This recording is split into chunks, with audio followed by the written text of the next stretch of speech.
Okay, so good morning, everyone, and welcome to the press conference this morning.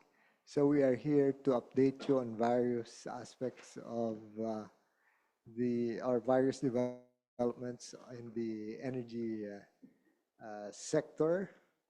Uh, well, quickly, I just wanted to thank the Congress uh, in the last year, no? For having passed the significant legislation affecting the energy sector.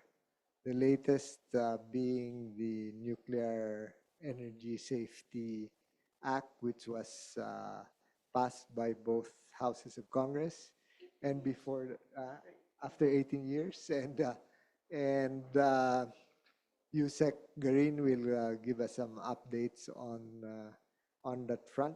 The other is on the extension of the corporate life of the power sector assets and liabilities management, which would allow the PISAM now to work on the rehabilitation of the Agus Pulangi uh, hydro complex that would would bring uh, upon after completion that would restore at least 400 megawatts of additional power in Mindanao. And the third is the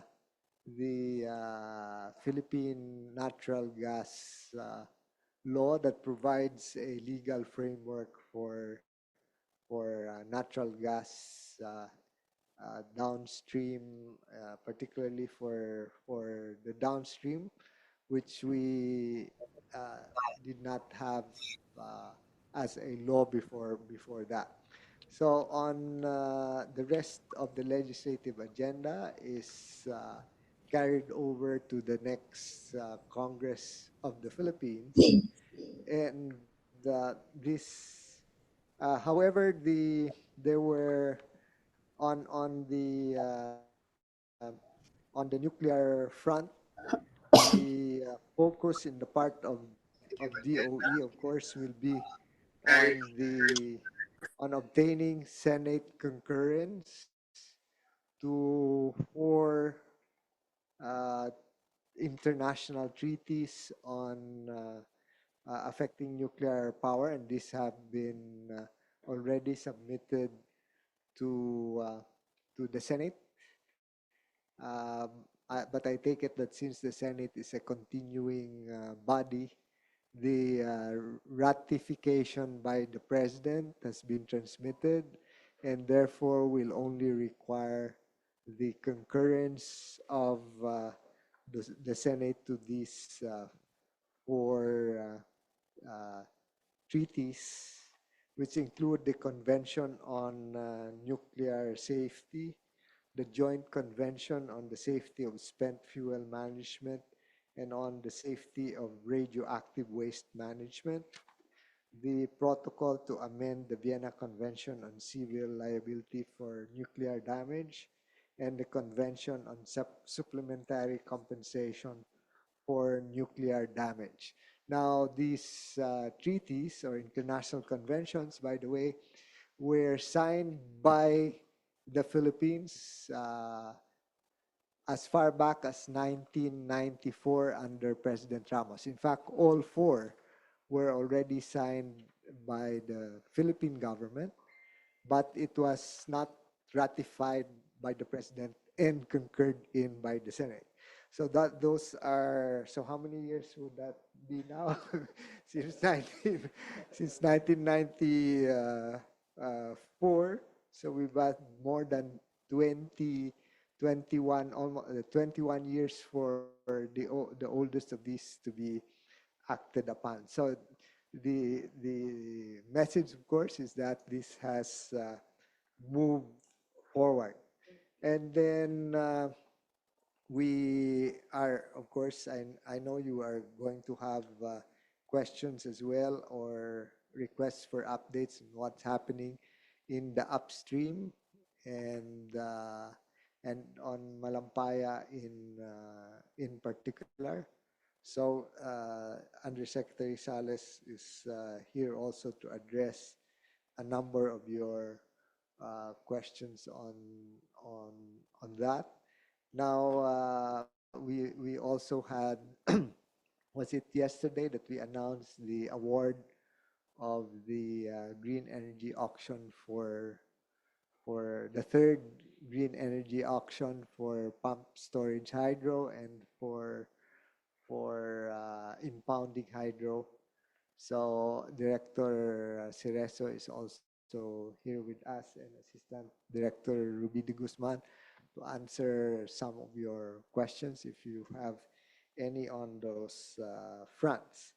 Now, so before I open the floor for discussion, of course, Yusek Garin can update you on what's happening in Sikihor after she and Assistant Secretary Marasigan joined the president with the NEA Administrator Almeda for an inspection of the situation, the power situation in Sikihor.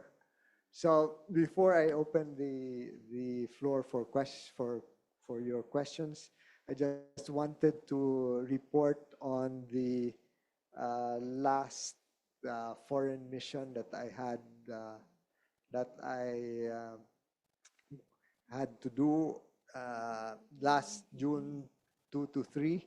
So I had bilateral meetings with U.S. Secretary of Energy Chris Wright and joined meetings in Alaska for the roundtable discussions on particularly on the LNG programs of the or plans of the United States. So in the case of from the standpoint of the Philippines, as you know, we look at natural gas as a transition fuel and as a balancing power source for variable renewable energy. So the Philippines has existing LNG reception, regasification, and storage facilities capable of supporting up to 8,000 megawatts of gas-fired power plants, although the existing gas-fired power plants have an installed capacity of only 4,500 megawatts. And the indigenous natural gas from Malampaya will not be able to supply the existing gas-powered plants, even with the expected additional Malampaya gas by 2026. So the Philippine gas volume shortfall would therefore be a significant potential market for U.S. LNG exports, and a volume of at least 1 metric ton per annum, million tons per annum would be significant for any LNG seller.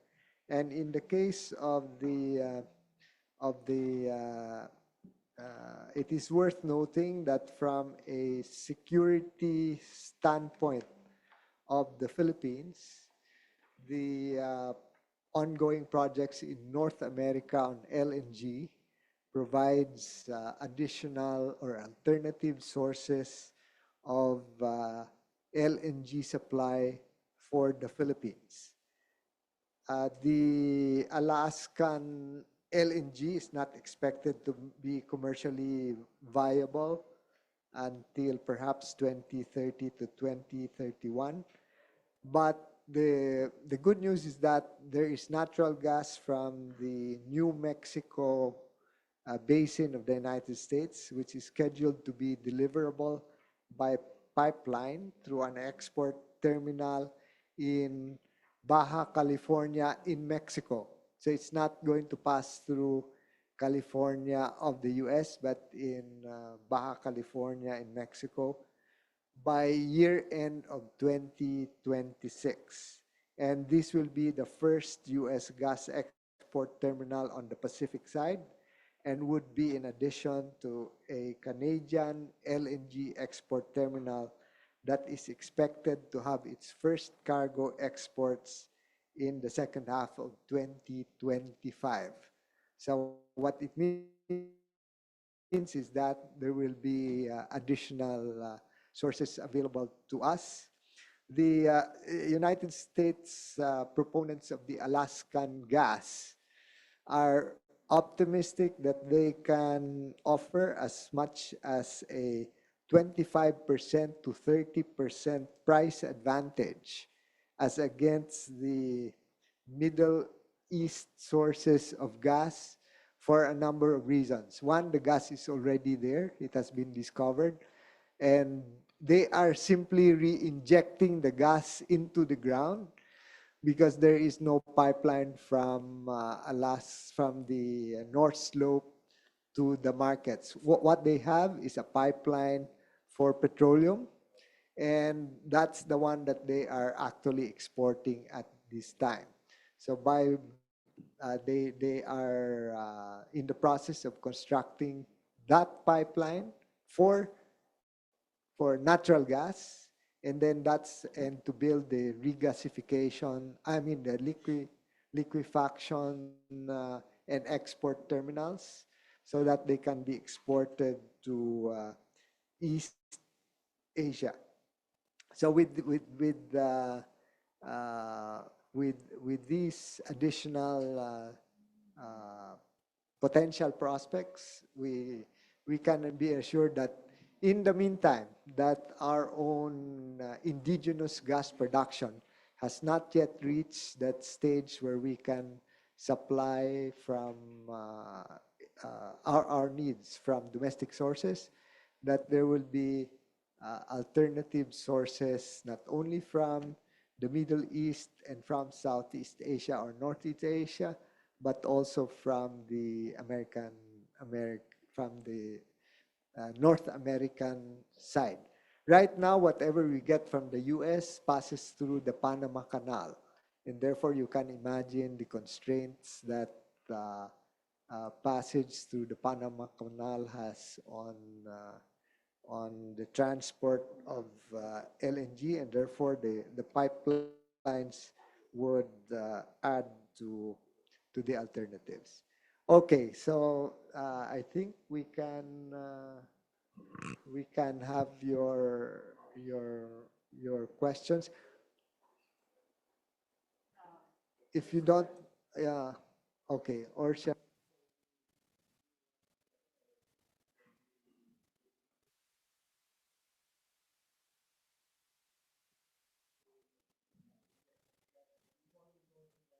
questions? So, sayang yung beauty. Um, yes, sir. So, just the ano lang, the update on the Phil atom. Why is the law very important? Because nobody will sell us any nuclear reactor if we don't have the law on the safety, security, and safeguards of the nuclear technology. The law does not by itself say that we go for nuclear energy. It just lays down the minimum requirements so you can construct a nuclear power plant in the Philippines. You have to follow some basic safety requirements of the Philatom Commission. And in this law, it creates the commission that will review yung project mo. To have a nuclear power plant here in the Philippines, you basically have to have the law. That's why Papa was mentioning about the law and also the treaties. Kasi yung treaties also is part of that. We have to sign and ratify the treaties so that other investors will come into the Philippines to invest in a nuclear power plant. Second would be the clarity of our our procedures, requirements, whether it is DNR, DOE, GRC, all the agencies, um, kahit yung ano yun, that's why we have NEPIAC, which is taking care of that. It's an interagency committee. Kaya lahat po are trying to have come up with guidelines. For example, if there's an emergency, we have involved different agencies for that. For environmental impact, DNR and DOE are working on that together with PNRI. For manpower development, there's also TESDA, CHED, and all the agencies are involved. So that part we are working on, and the rest is getting investors to come in. But we have to lay down the groundwork muna with the law and the legislations, as well as the policies that are in place for a nuclear energy project. Um, it has been ratified by both houses as of last Wednesday. So it is now, it will be on the way to be endorsed to the president for his signature. Um, Hopefully, from once it becomes a law, then PNRI will reorganize itself and have the human resources as well as capacity buildings that they need and all the equipments and capital outlay they need so that they can properly make sure that every nuclear energy project that starts in the Philippines will be safe, secure, and has the proper safeguards. Sir, about the Sikihor issue, the president went to Sikihor to visit SIPCOR, which is the generation company and the only generation company in Sikihor. Um, it has been reported that there was a declaration of state of calamity. State of calamity. Why? Because it can range from 4 to 10 hours ang brownouts sa Sikihor. And that's disastrous not only for the households, but also for businesses. Kaka TikTok lang ni Ann Curtis, dumami na yung turista doon, tapos ngayon nag-brown out. So that's not good for the economy. So the president was alarmed. He went there personally and went around SIPCOR. And there was a commitment from SIPCOR themselves that they will fix the gensets because only Asek Mario can elaborate on this, but only at that time there was 5 only running out of the 9 gensets. For so many reasons. That is still under evaluation. Pero what we needed was that the SIPCOR will commit na aayusin nila within the week. And ASEC Mario, in fact, just had a meeting with them this morning at 8 in the morning para lang i-rehash na naman yung mga commitments. NEA is also working on it. All the agencies are all hands on deck para ma-regularize naman ang sitwasyon sa Sikihor. If there is no delivery on the part of the generation company, kasi po, the cost of the blackouts, according to we sent an evaluation team na early May 6. The cost of the blackouts are mainly 80% of that is due to supply, meaning ang generation company ang cost niyan. Hindi dahil nasisira yung distribution, hindi dahil sa other causes, no, or kung ano man ang pagkukulang ng Panelco. It is mainly because of the supply. So there was a commitment, and we're still up to today, until this weekend. Luckily, we have NEA, which was quick in action. They have their genset yata dumating na yesterday. It takes about 24 hours to connect that. So by today, hopefully, by today or between today and tomorrow, ma-connect na yung genset ng NEA. Pero SIPCOR on their side, ano lang yan that's just a reserva, let's say, no? Just in case hindi pumalya yung iba. But we are expecting SIPCOR to have their 2 gensets arrive. I think one arrived yesterday and another one arrived today. Let's see if they can connect that already to the system by this weekend. So, yun lang, sir. I think we would like to thank also the president for really going there and checking the gensets, no? And he went all over the compound of SIPCO and demanded that SIPCO should deliver what they are supposed to deliver as per policy of the ERC of DOE and also as per their commitments in their power supply agreements with the electric co-op. Thank you, sir. Just a quick. Yes, good morning, everybody. Just quick updates on the Malampaya Phase 4 activities. So we expect the drilling vessel, the Noble Viking, to be on site in Northwest Palawan by the early hours of June 16. Currently, the vessel is in Labuan, port in Malaysia. They are now in the final stages of loading the material onto the vessel. They expect to leave port in Labuan by late tonight or early tomorrow morning. So then the drilling can proceed by June 16. The entire activity is programmed for 150 days. So completion of the drilling of the 3 wells will be sometime in the first half of November. Yes. And on the biofuel side, the National Biofuels Board met 2 weeks ago, and the board decided and passed a resolution to suspend the implementation of the B4 blend in October 2025, as well as the implementation of the B5 blend in October of 2026.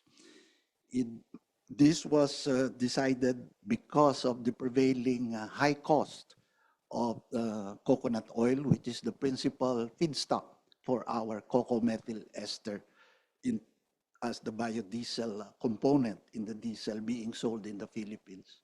At the beginning of 2024, the price of coconut oil in the international market was about 1,100 metric tons. At the time of the decision of NBB, the price was over $3,000 per metric ton.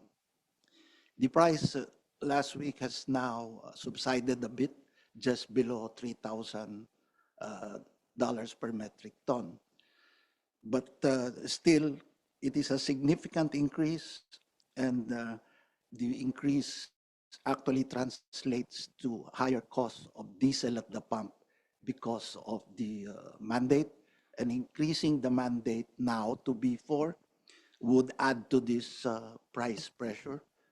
So we have in the National Biofuels Board decided to suspend the implementation of a higher mandate for the biodiesel. Okay, so we can have your questions, please. Good morning, sir. Regarding the NBB's resolution, have you already decided whether to approve the suspension of the higher biodiesel blend, or are you still deciding on it? O baka si incoming secretary na magde-decide?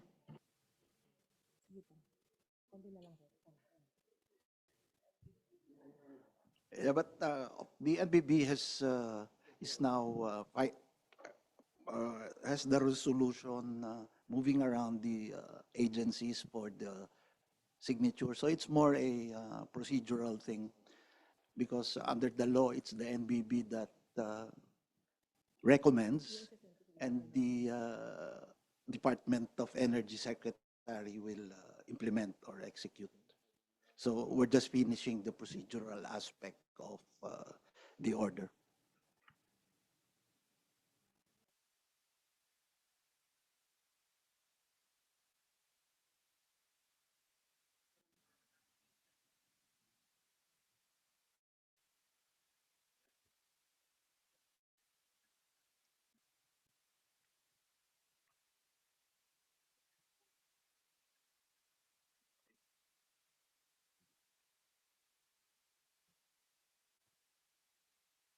Yes, but it will be studied by the board on a regular basis because there are a lot of factors involved, not just the price of the feedstock, it's also availability of the feedstock because the feedstock is not unique to biofuel. The feedstock, in fact, is sought after in many, many other industries. So, may competitive friction. And of course, in rolling out higher blends, as we did experience when we rolled out to B3, there is also the adjustment to the logistics by both the manufacturers of CME and the end users, which are the oil companies. So that period of adjustment in terms of the increased volumes, we also have to take those into consideration. But there will be a periodic review, and that the intent to increase the blend still is there. So what Undersecretary Salas in effect is saying is that the price of cocoa methyl ester is being driven by external factors. So there's a huge demand for coconut feedstock right now in the international market because Europe, for example, has curtailed the use of palm oil and is instead because of the destructive some of the destructive methods used to expand palm oil production in parts of Southeast Asia, and therefore this has driven the price of coconut oil upward. So in the meantime, we do recognize that the government has a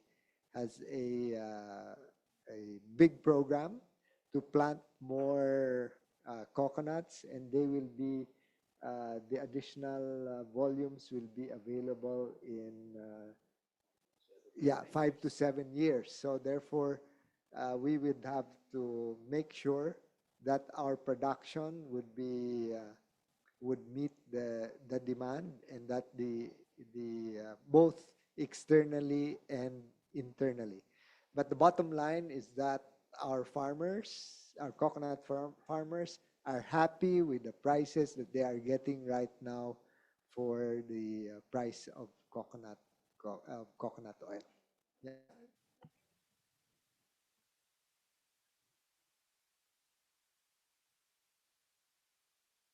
It's already being circulated for signature. It's the board, which is composed of several agencies Yes, sir. that actually approves it. So we just promulgate or execute the decision of the National Biofuels Board. So it's since this has already undergone consultations among the members of the board, uh, this is practically already a go. Okay, sir. Thank you. Thank you, sir. Sir, hi. Good morning po, Gab po Gab Gonzalez from DZMM. Yusek Garin, I understand na yung issue po sa Sikihor is a generation issue. Ano po ba ang penalty po natin if ever na hindi magampanan ng Sikihor na maikonekta po itong mga generator sets na ito sa mainline para magkakuryente po sa Sikihor? And if meron po ba tayong assistance na ibinibigay sa kanila para makapag-produce pa po sila ng mas maraming kuryente. Yun lang po. Thank you. For example, if they don't produce, nagpo-produce yan because they have a power supply agreement. It is their commitment to deliver a certain number of megawatts to the island of Siquijor.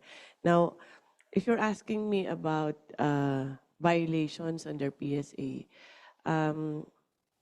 it is between the two of them, Procelco at Sibcor. Kasi there's an agreement between the two companies. Unfortunately, there are clauses there na na kailangan tignan muna kung where it goes. Does it go to ERC or is it for arbitration? Kaya I don't want to emphasize on the violations kasi that's for ERC to determine. Pero ang as far as the president is concerned, he's concerned about power supply in Siquijor. Whether kanino man yan kasalanan, what he wants is to make sure that it's stable. So he ordered NEA to make sure, bring in your genset in case hindi ma-comply ang kahit obligasyon ng SIPCOR to, pero NEA pumasok ka na. That's what he did. So NEA brought in good enough for 2 megawatts. Who spends for this? If the GENCO cannot keep up with its responsibilities, it will be the government that will pay for whatever lapses that the generation company commits, no? So parang sasaluhin na rin ng gobyerno. There were instructions already that if we do need additional funding just to make sure kahit a temporary solution, then the president gave us a task na just to report what is needed and we'll find a way to be able to deliver electricity to the island. Follow up na lang. Yung problem din po sa SIPCOR, meron din po ba siyang kinalaman sa infrastructure ng power corporation as to why there is a shortage ng generation po ng electricity, ma'am? Do they need upgrades? Okay, I'll try to be. There was an evaluation team that went even before this declaration. Ang isa, for example, under the PSA, there's a requirement na dapat 10 days ang reserve mo ng fuel mo. Meron kang stock dyan. They don't have that. They buy daily, for example. The repairs of the gensets nadidelay. That's why there's interruption. There's a 10-hour blackout sometimes kasi inaayos pa. Parts, many of the parts are lacking pa. So that's an observation that was done by the team. I think Mario can even elaborate on this, no? If you need, kasi sila yung pumunta doon with ERC, NEA, and who else went with you? And NPC and Transco. If I may, no? So yung kalakihan nga, about 80% of the problems that are persisting sa Siquijor are more on the power supply. So we were able to determine both the technical and the administrative problems. So sa technical, nabanggit na ni Yusek Sharon, difficulties in making the repairs kasi kulang yung mga supplies and materials. Yung kanilang fuel is almost to the dead stock level. No? So yung delivery is very limited. But we also have to reconfigure the connection. And we have requested the National Transmission Corporation to redesign the looping configuration of the island to ensure that all facilities are talking. Yun yung inaano natin. All generation facilities should be talking with each other so that when one is out, then the others can supply. So ganun yung inano. So these are the assistance that we are providing. So tayo na mismo yung on the part of the government, tayo na yung tutulong sa pagre-redesign nun as well as to ensure like for example, kung yung deliveries may problema sa mga port, then we have to make sure our field offices are ready to monitor para kung hindi magkaroon ng delays pagdating ng committed deliveries ng fuel. But still, we have to ensure that SIPCOR will make the orders and deliveries. Thank you. Hi, sir. Quick reaction lang dun sa news earlier about the impending attack of Israeli sa Iran, which could send prices up to $100 per barrel po ata. Is the DOE preparing for something para not to reach that amount in case this pursue? Lenny is asking me this time again to bring out my magic wand, right? That I will stop any potential increase in prices of oil. But as we have seen, if you recall, when the Gaza incident took place, or the bombings in Iraq, and as well as the incidents between when the Saudi Aramco facilities were were actually bombed and there were actual interruptions. The, the we usually see a spike, but the usual pattern is that it is able to normalize precisely because there are alternative sources that can be tapped. So as far as oil supply is concerned, what we are more concerned with is that there will be no further escalation of the situation in the Middle East, because it will indeed threaten the Gulf of Hormuz and the what is this the supply both of petroleum and um, and natural gas from that part of the world. So hopefully the parties involved will contain their reaction. And if you recall, also when Israel bombed Iran, so here we were hoping that this will all be contained. But the more important issue is how do we ensure continued supply to the country. I'll ask Yusek Sales to add to that, please. Yes, of course, the recent events in the Middle East are concerning. But if you've been following long term the the supply of oil, in actuality, there is very great pressure for the price to remain low. When I say low, it's about between $60 to $70, because the OPEC Plus has already made the decision to gradually ease the restriction of their supply, their own self-imposed supply restrictions. So in fact, there are estimates that by next year, because of this loosening up of their restrictions, the world supply will actually be oversupplied by close to 1 million barrels. So in the medium term, really, the pressure is for oil price to be stable in that region, $60 to $70 region. This again is through past experience. Of course, this kind of incidents cause spiking in the price, but eventually it returns to the basics of worldwide supply and demand.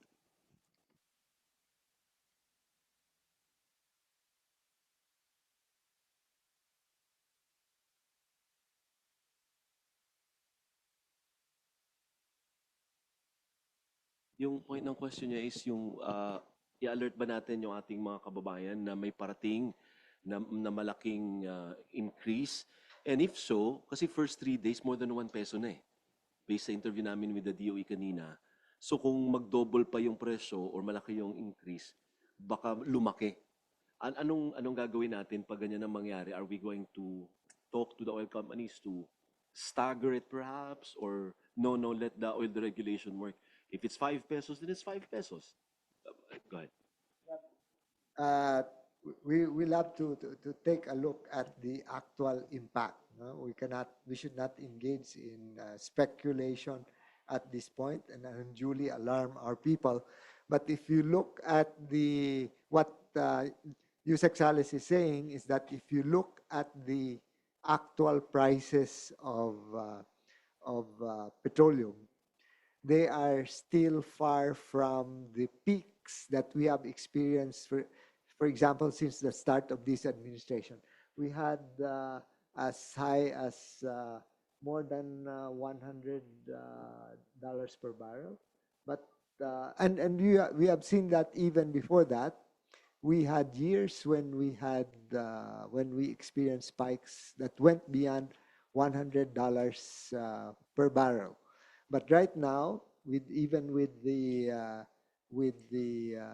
these incidents, they have not uh, spiked to that extent yet. So even if it reaches the higher levels, the likelihood of a of even of a significantly higher prices will be minimal.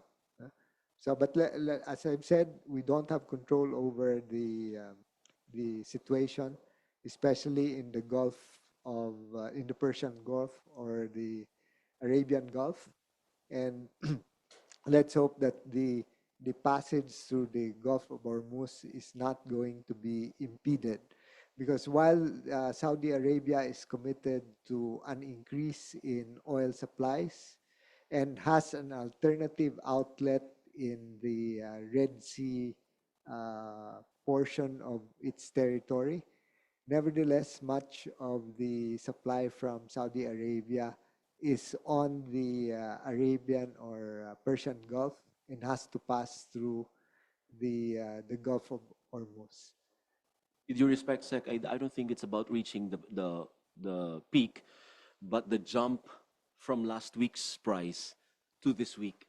Yun No, ang magiging concern. No, not the peak, malayo pa yung maabot yung last peak eh. yes, no, but as you know, the price of Dubai crude Hmm. is is a basis for determining also has a direct impact on the pump prices, and therefore we are constantly monitoring that one. And for refined products, most of our reliance is on refined products within the region.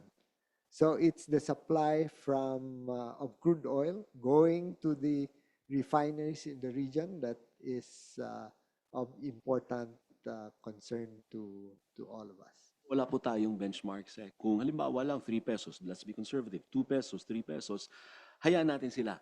Kung ano man yung movement, hindi tayo makikiusap sa oil companies. Now, as I've said, what is this? Even the oil companies themselves will be under pressure as well to make sure that they remain, their markets remain.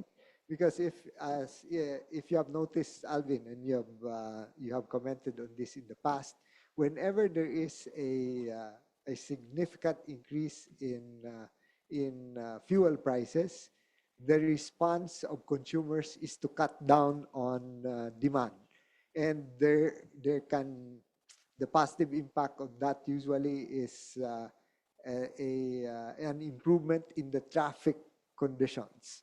Yeah, you're the one, and I'm quoting you because you're the one who has Say made those that. observations in the past as well. Now, so you see, there is a countervailing impact as well, because the problem of high fuel prices impacts on transportation of goods and passengers. But then what is this? If less vehicles are on the road, then it will improve the uh, the turnaround time of delivery trucks and delivery vehicles, for example, and therefore there's an actual saving that is gained. But as I've said, we'll of course continue to discuss this not only within the OE but with the other departments of government in case that it assumes what is this, significant, a very significant increase. Tek, ngayong araw po ba ang last day nyo sa DOE? At anong gusto nyong ibilin sa maiiwan dito? Anong dapat nilang aksyonan? Una muna sa unang tanong. Is this your last day today? I haven't received yet my appointment paper, so I cannot say, because here in DOE, as you know, we work every day, and so if I transfer next week, even Saturday and Sunday, we continue to work in order to ensure that we minimize any interruptions as far as power supply is concerned, and on fuel. So you'll know when I will have transferred if you don't see me here anymore. So it's not your last day today because we thought, akala namin may turnover for today. So it's not your last day today, is it? No, no. As I've said, I still have to receive the actual the papers, and then we'll take it from there. So anong bilin mo sa mga maiiwan? Anong dapat nilang i-focus?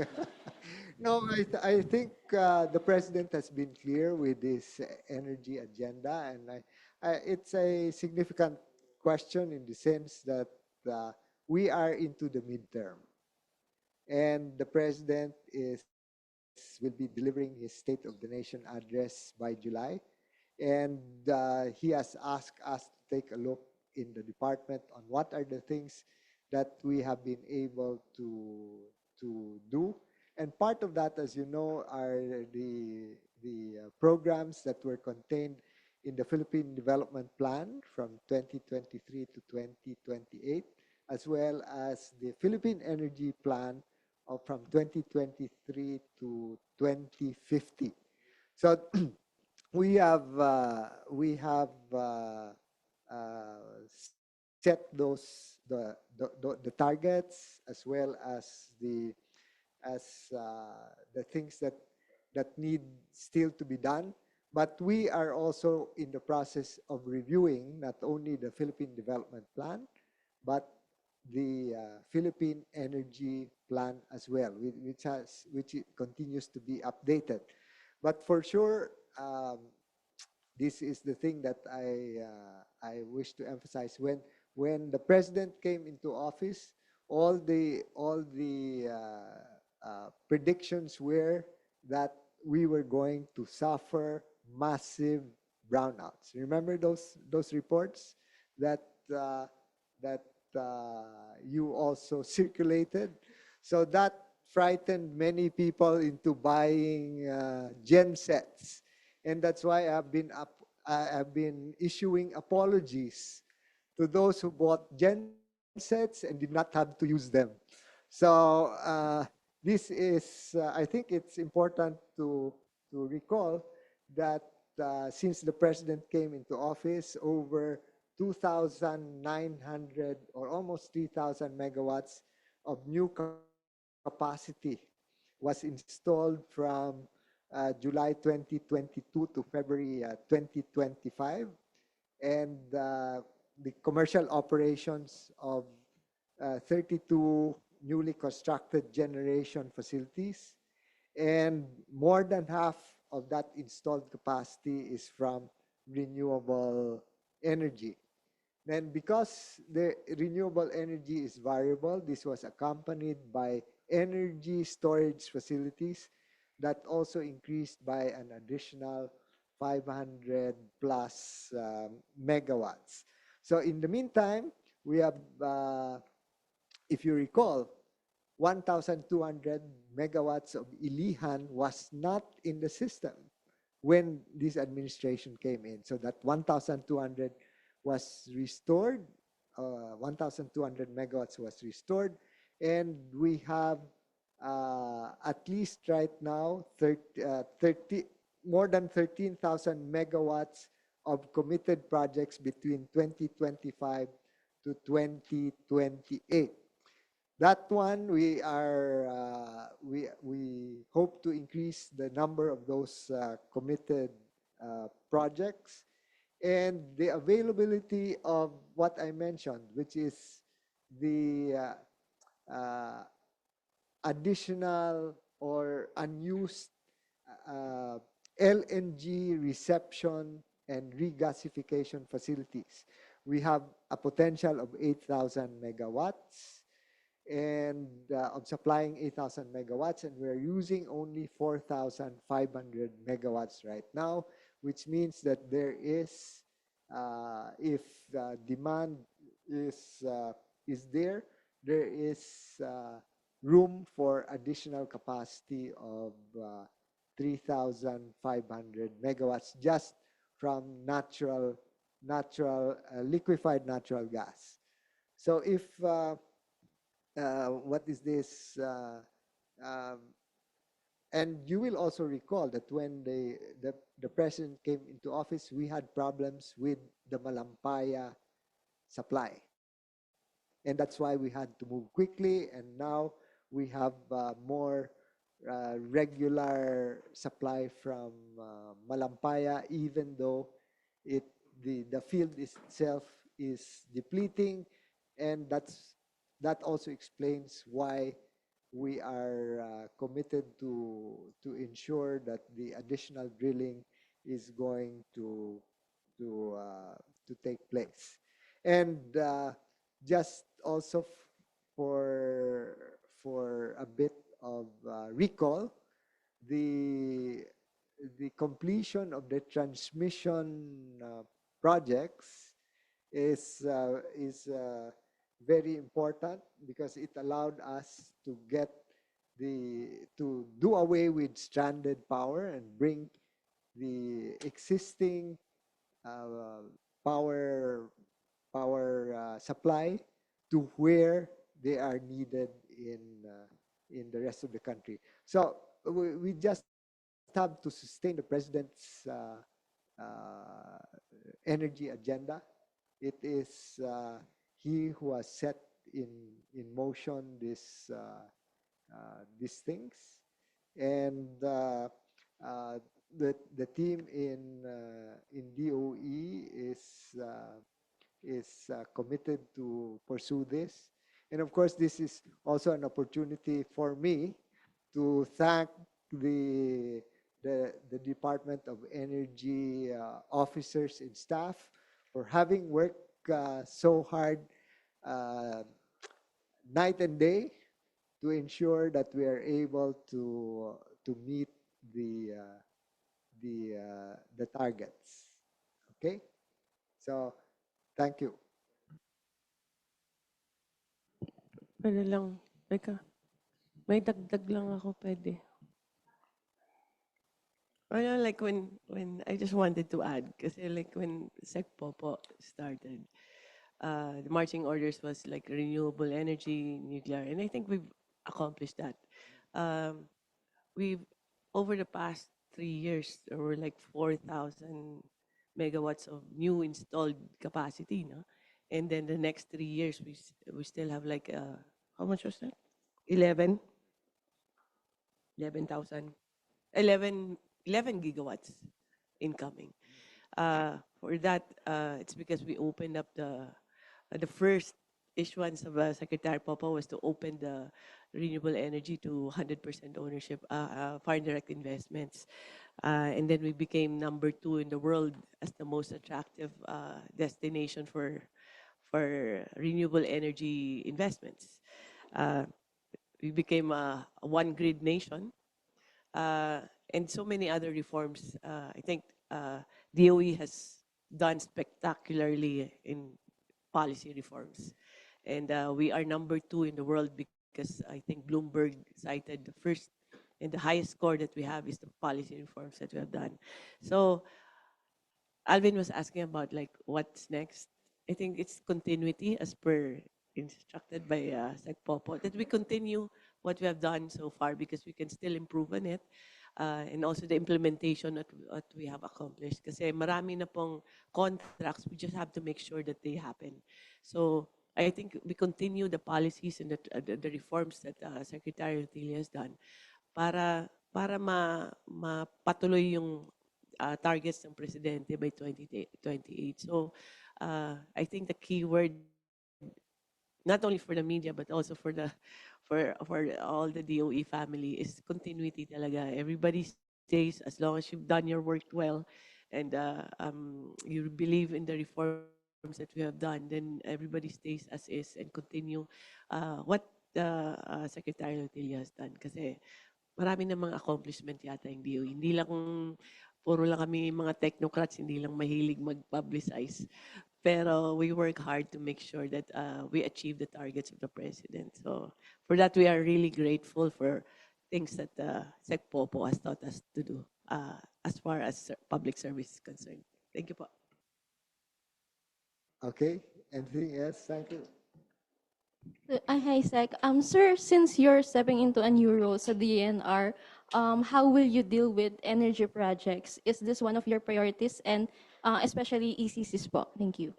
The renewable energy is not just my what is this? My priority. It is the president's priority. And as you probably know, we have been working hard together with the Department of Environment and Natural Resources, and Sec Tony Loizaga and their staff have been working with us on a number of things, and we will be pursuing those and pursuant to the instructions of the president. So you'll see also continuity there in terms of our being able to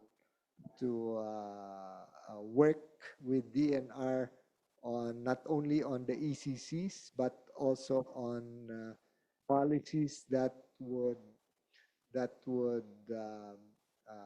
ensure that renewable energy is the renewable energy policy is going to be pursued. Now, I just want to have a what is this? I just want to take note of the fact that while a number of our friends out there are pushing for renewable energy, we must be cognizant of the fact that there's always an upside and a downside. So when we ask for more renewable energy, especially from let's say from hydro and from geothermal, or even from solar and wind, all of these have an impact on the environment. So it's always a case where one does not if we are to forego any form of renewable energy because of the impact on the environment, then we're not going to be able to do anything. But we have to, if there is going to be any negative impact, then we either avoid that, or if there is a way to avoid it, or we minimize the impact and compensate it with something else. So it has been our objective as well in the Department of Energy to make sure that we balance these things. As I've told you before, we are already thinking about the disposal of photovoltaic waste and wind waste as early as the time that we came into the department, because we have to anticipate how to dispose of the waste. This is a negative side of renewable energy, but we have to manage and handle these things. So most of that will be required to be a joint responsibility with the Department of Environment and Natural Resources, because they set the standards here. So it's sustainable development is the key principle, right? We cannot forego development, but development has to be sustainable, and uh, we must not sacrifice the ability of future generations to enjoy the same quality of life as or better quality of life than we have. Thank you.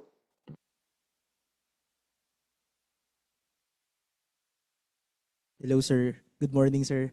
Sir, with all the accomplishments you've mentioned earlier, can you confidently say that you're leaving the DOE and the energy sector in a better state than it was before?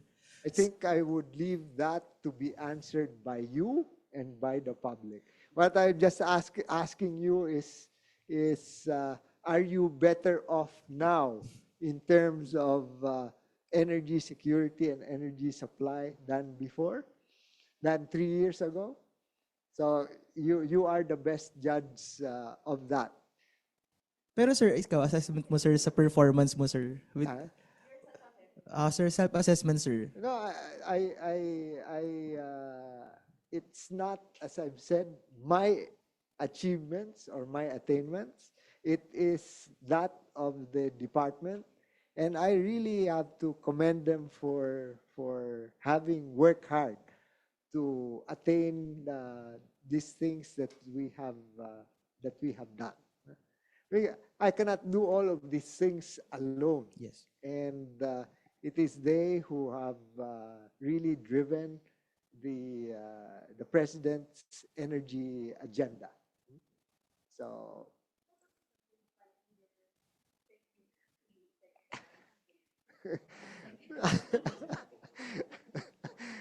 what's Or realization, sir. huh? Your realizations dun sa 3 years nyo compared dun sa previous term So nyo.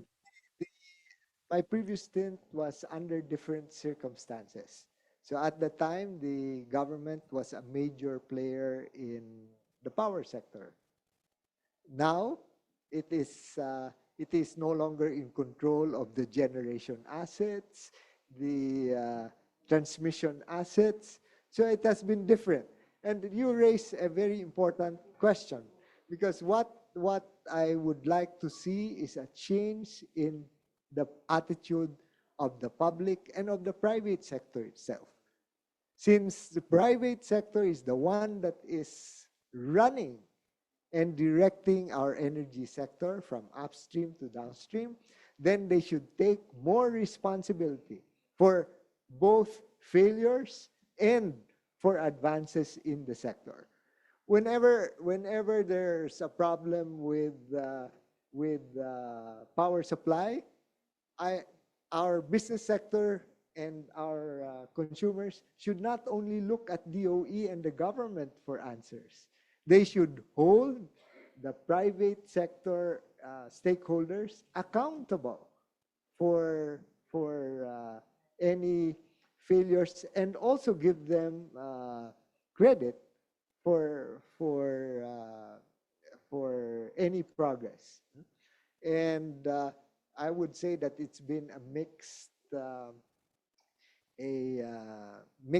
bag insofar as working with the private sector. We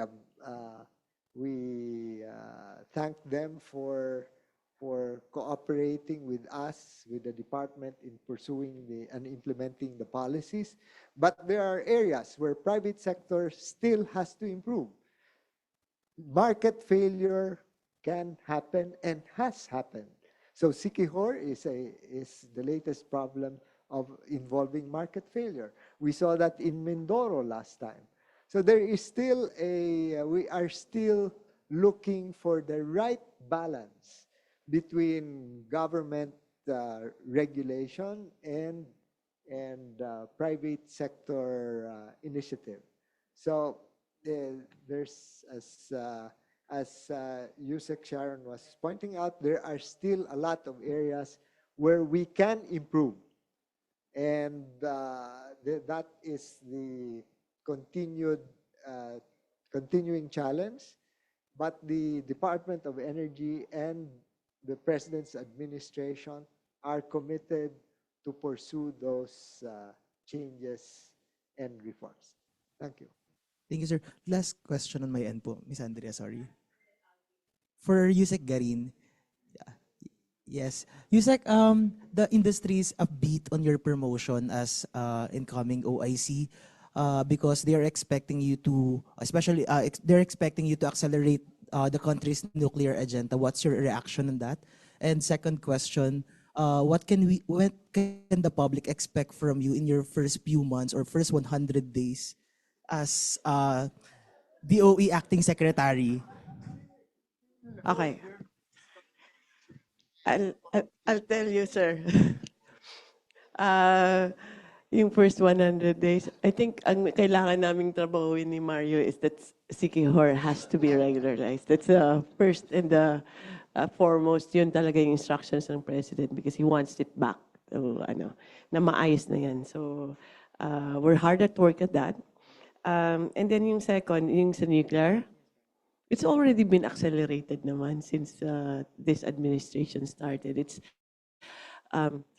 kahit they've been pushing for nuclear for decades already to come back. It's the first time that we have a roadmap for nuclear. We have a target. It's already included in the Philippine Energy Plan for 2032. This is also the first time that we have um, come to an agreement with treaties with other countries, especially the US, which is the 123 agreement, which is by far the fastest negotiation of a 123 agreement. And then we also have, currently we have a high acceptance rate uh, with a survey that we conducted last year, high acceptance rate of nuclear. And then now we have the law also in place. So you compare that with all the that has been done the past 10 years, in this last 2 years, 3 years, I think it has been in a good pace, actually very fast pace. Kasi there is already a company actually that attempted to file for a license already, but then the law was not in place. They tried early this year. So the companies are upbeat on nuclear, not only for so that we have a improved energy mix, hopefully cheaper and more stable, pero also there is a current development in many of the technologies, especially for data centers, na kailangan talaga nila stable, cheap, or less expensive power. So naghahanap naman talaga sila. Like for example, most especially Meralco is very interested in nuclear and all the other companies actually. So ano naman yan, continuous yan. And now it's actually headed by the Director Patrick under his bureau. So it's even going faster na. First time that we created a nuclear division in DOE. Kaya on track yan. Just a quick update. When I met with the U.S. Secretary, right? So among the things that we discussed was nuclear, and he did recognize that the small modular nuclear technology, especially from the U.S., is likely to be available after 2030, not earlier. But uh, he was optimistic, particularly about the project that is under construction now in Wyoming, which is, I think, owned by Terra Power. And that is using a non-water-based cooling system, and therefore is considered to be much safer. And he uh, he was he felt that this is something that the Philippines can consider as well. And so we look forward to that. You can actually Google Terra Power and the Wyoming plant, and I think you will get some updates there on its progress in construction.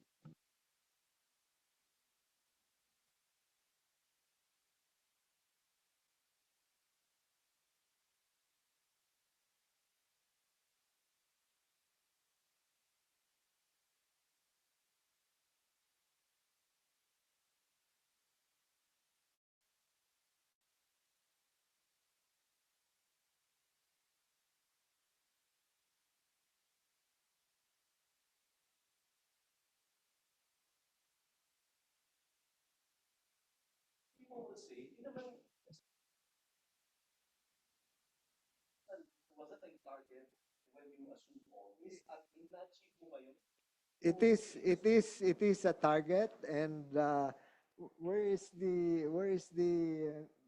ano that I have? Okay, it's a target that we have set for ourselves. And if you recall, when the president came into office, the highest electric cooperative price was 17.65 per kilowatt hour, and in one of the Suleco is Southern Leyte Electric Cooperative. But in 2025, uh, the most expensive is Leyeco 3. This is the most current we have, no? Which is at 1609, 16 pesos 09. So there's a big difference as well. And then if you recall, the IMAP, the Independent Market Operator, had a report where it showed that because of the prior to the completion of the uh, transmission connections in 2004, if those connections had not occurred, then the prices would have been much higher. So by at least 1 peso in, if I recall, the Visayas and parts of Luzon. But because we were able to complete those, then that uh, 1 peso increase was avoided. Huh? So that's the situation. It is still a continuing challenge, and that's why the drive for more renewable energy is the one that is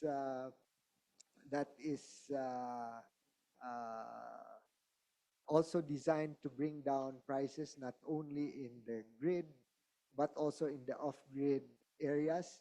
In the case of the off-grid, in the case of the on-grid areas, uh, we have the in the case of the off-grid areas, we have the I mean on-grid areas. The IMAP has also come up with numbers. I don't have them with me right now. I don't know if ASEC Mario recalls, but the uh, if all the renewable energy projects are going to be on stream by 2028 or 2030, prices would go down by significantly by a certain number. I don't have it with me right now. Then for retail competition and open access, the rates have actually are as low as for competitive customers. The rates are at 5 pesos and 74 centavos compared to Meralco's June rate of 12 pesos. So there have been improvements in the price, and no, it's not the case that we are ignoring the price impact. Okay? Tagalogin natin. Can you honestly say na the lives of the consumers became better under your time na in terms of prices of electricity? Guminhawa ba ang buhay ng mga consumer nung naupo kang DOE Secretary? Alvin, in these things, I am not the best judge of that. It is for consumers themselves to judge for themselves.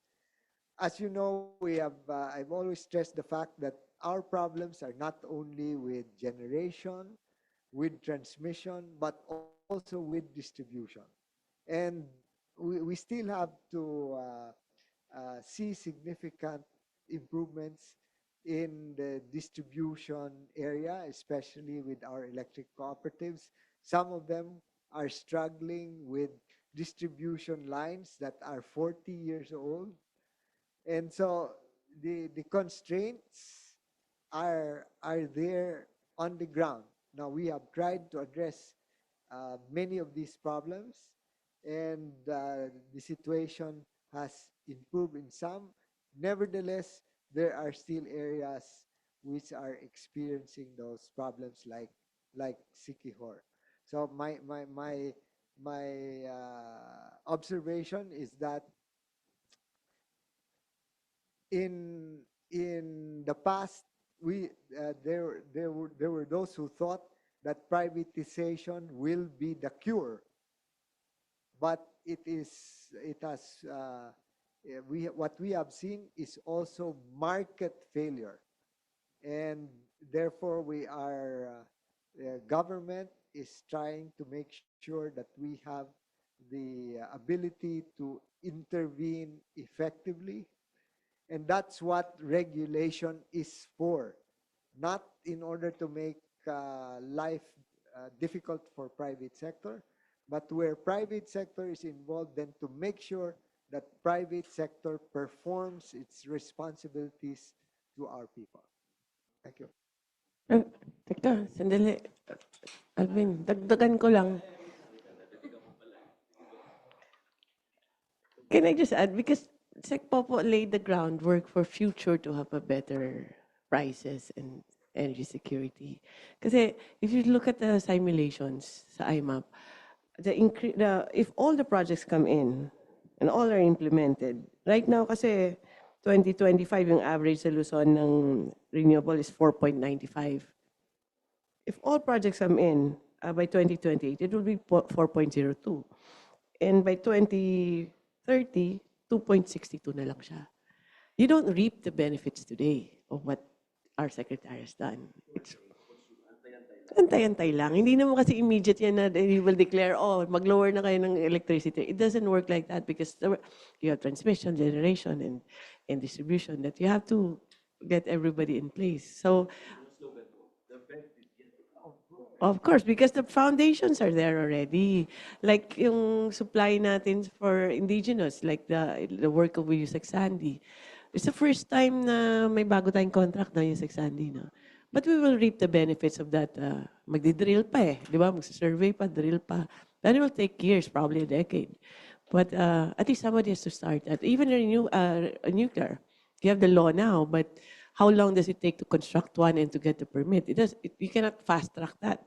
Kasi pero kailangan may batas ka na, may regulations ka na, may policies. And that's being done. That's what you call legacy work. Thank you.